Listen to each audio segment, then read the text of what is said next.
I'm delighted to welcome today Liz Drury, who is a British voiceover artist. Welcome, Liz. Thanks for having me, Elaine. So, voiceover artist, it seems to be an increasing trend since the COVID days, and people are working from home and everybody's now doing websites and goodness knows what. But this isn't new for you, though, is it, being a voiceover artist? No, I'm coming up to about 9 years in this business now, so it's been a while. Certainly pre-pandemic. Cool. And what led you to become a voiceover artist? Obviously, clearly, listeners can hear that apart from looking lovely on the video, you're also sounding beautiful. So how did you get into it? So kind of by accident, really. I was doing a PhD at Bradford University. And so my first experience, not a voiceover exactly, but radio interviews came about when I was a student. And my research was looking into things like tars and resins that were used for waterproofing agents and glues back in the Mesolithic, the Middle Stone Age. And amongst the objects that I looked at were these lumps of tar with human tooth impressions in. And people had sort of half jokingly called them prehistoric chewing gum. And I wrote an article about prehistoric chewing gum, exploring what they might have been used for a magazine called British Archaeology.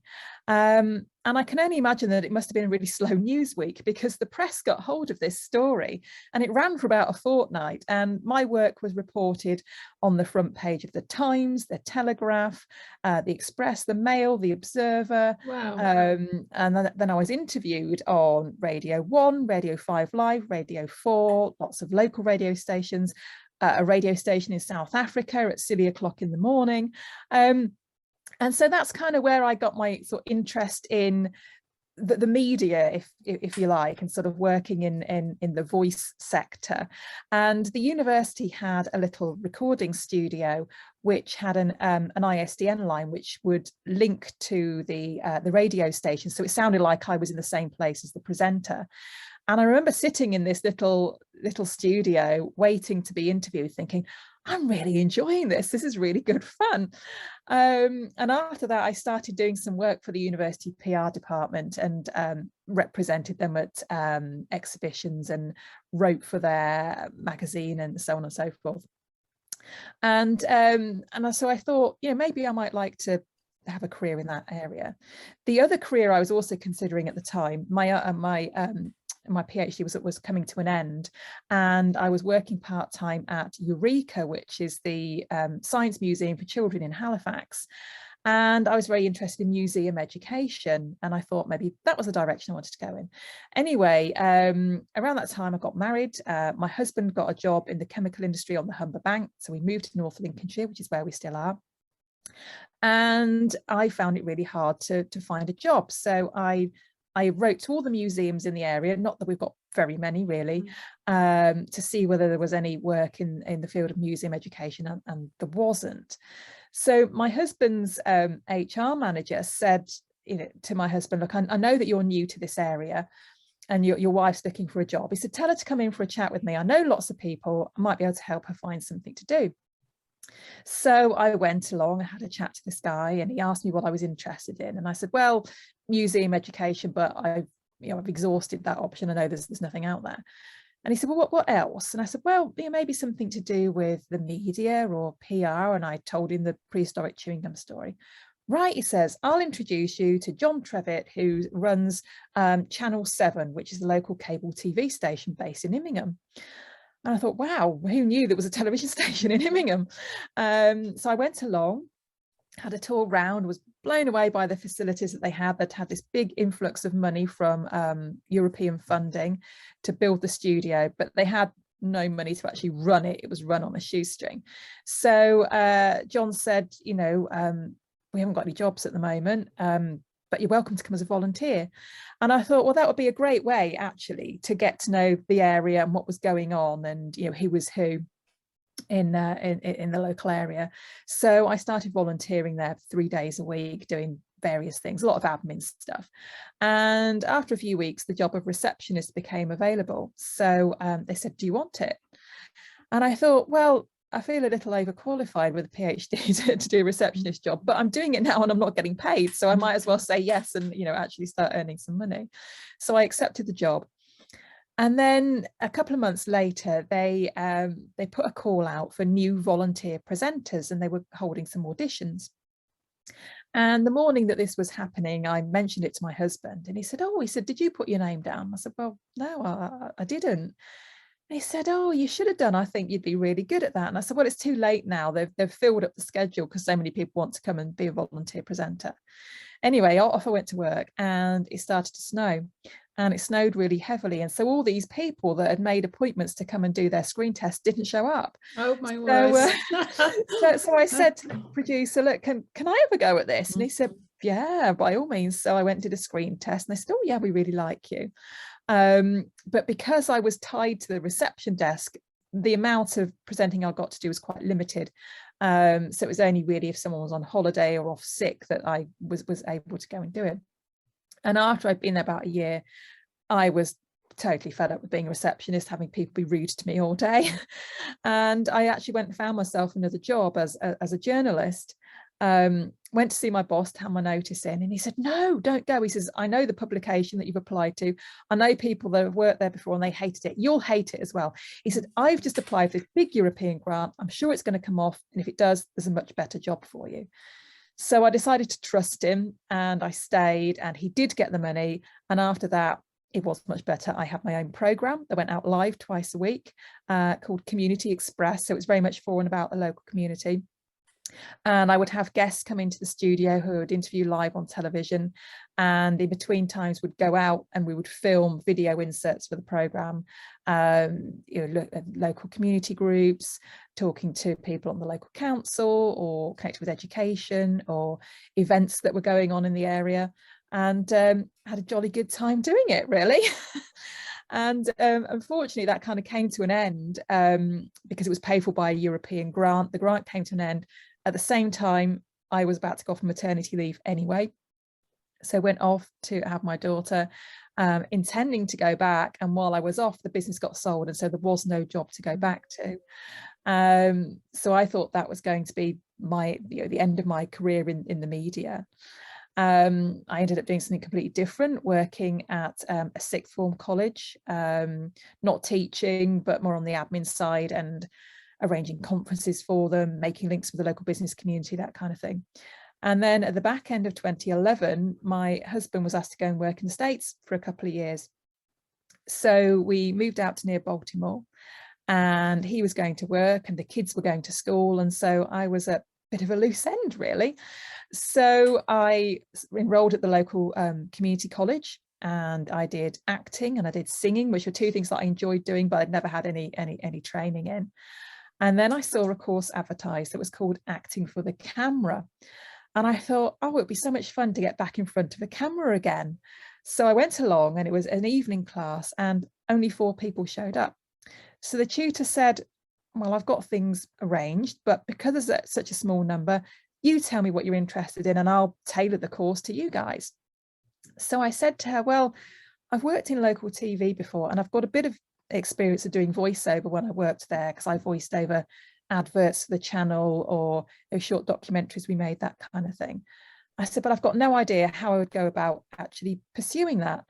And she said, "Oh, I can help you because I do some voiceover work." And so she put me in touch with a friend of hers who runs a recording studio, and he does a lot of corporate videos, health and safety, e-learning, that kind of thing, and sometimes needs British accents. So I did a couple of jobs for him, and she told me about some websites for voiceover artists where you can have a profile and clients will post jobs online and you audition for them. So I signed up to those, started to get a bit of work, and I realized quite quickly that I was only going to get more work and better quality work if I had a professionally produced voiceover show reel, which wasn't something I could do for myself. So I did some research as to who could help me with that. and came across a company called Edge Studio based in New York, who train voiceover artists. And they had a satellite studio in Washington, DC, which is about 40 minutes from where we were living. So that was brilliant. So I signed up with them. I trained with them for about 6 months, made my first demos, and then launched my business while we were still in America. And then brought it back home with me. So quite a long story, but that's how I came to be doing what I'm doing. Wonderful. So you've mixed motherhood, supporting your husband, going to the other side of the world almost, and YouTube people will be able to see behind you. You've actually got your studio there behind you. It's like a booth type thing, isn't it? Just describe what it is and how you came to have that. Yeah, so that's my vocal booth. It's a 4-foot square box, which is lined with the sound absorbing foam that looks a bit like egg boxes that people might have seen before. And that contains my microphone. So it cuts out a lot of the background noise. It won't cut out a helicopter going overhead. I have to stop for that. But generally, you know, if the kids have got the television on in the other room or the washing machine's on or something, that doesn't get picked up by my microphone. So it's a really great environment because I can produce really good quality audio and reproducible quality audio as well, because the equipment's in the same place day after day and I don't move it, excuse me. So the audio sounds the same. And I actually purchased my my booth from eBay while I was still in America. So in America, we had a big walk-in wardrobe, and I used that as my recording space because it was in the middle of the house. It was nice and quiet. The clothes all helped with the sound absorption.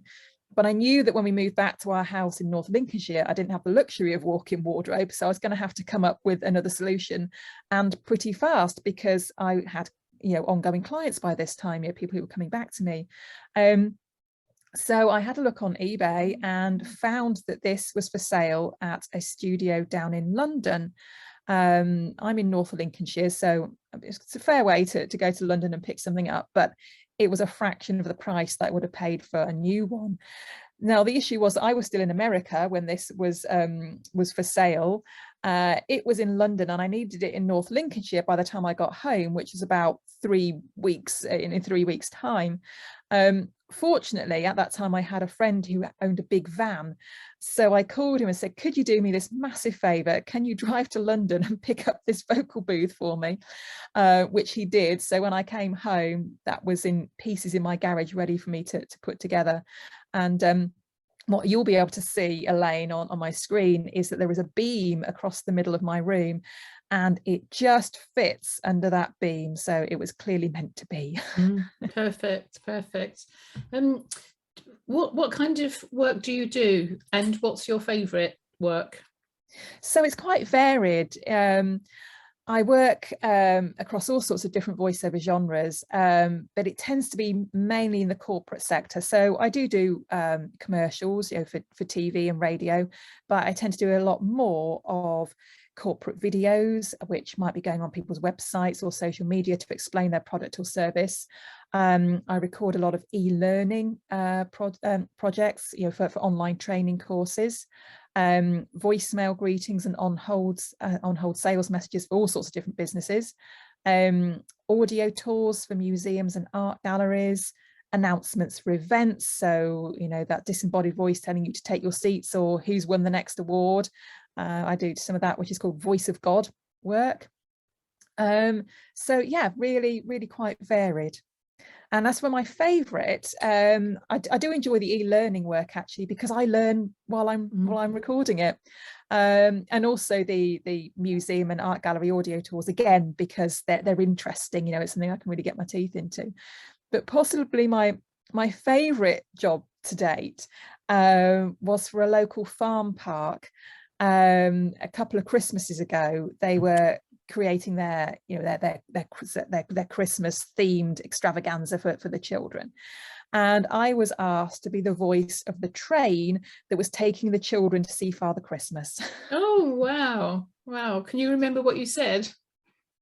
No, I know I was having a conversation with an elf, But as to exactly what I said, I can't remember. Wonderful. I would imagine with your PhD in the archaeology side of things, the museum e-learning stuff would be fascinating for you. Yeah, do you do any archaeology things? Well, funnily enough, just last week I was asked to do some dubbing actually for a documentary which is has been produced in Italian, and I was voicing over an archaeologist talking about a tomb, an Egyptian tomb that they've been working at. So that was fascinating. Wow, gosh, you really do have a wide variety. Oh yeah. Wow. What advice would you give to somebody maybe who's thinking of becoming a voiceover artist? I think the main thing is to get some training and to get, you know, an assessment of your voice by somebody who knows what they're talking about, because there are so many genres you could be working in. I mean, there's plenty of genres that I don't particularly work in, like audiobook. I've done a couple of short ones, but it's not really an area I work in most. Gaming, you know, video games, audio drama. So those are sectors that I haven't worked in, so that, you know, there's a lot more than I've mentioned. And so I would suggest that people go to somewhere like, there's a couple of places. Gravy for the Brain are a UK trainer of voiceover artists, and Voiceover Kickstart is another one based in the UK. And they both have great forums where you can get lots of advice from other people who are on the same journey as you and you're a bit ahead of you. They can give you lots of advice on setting up home studios, what kind of equipment you need to invest in, and so on. Because, you know, these days as a voiceover artist, you really have got to have a home studio.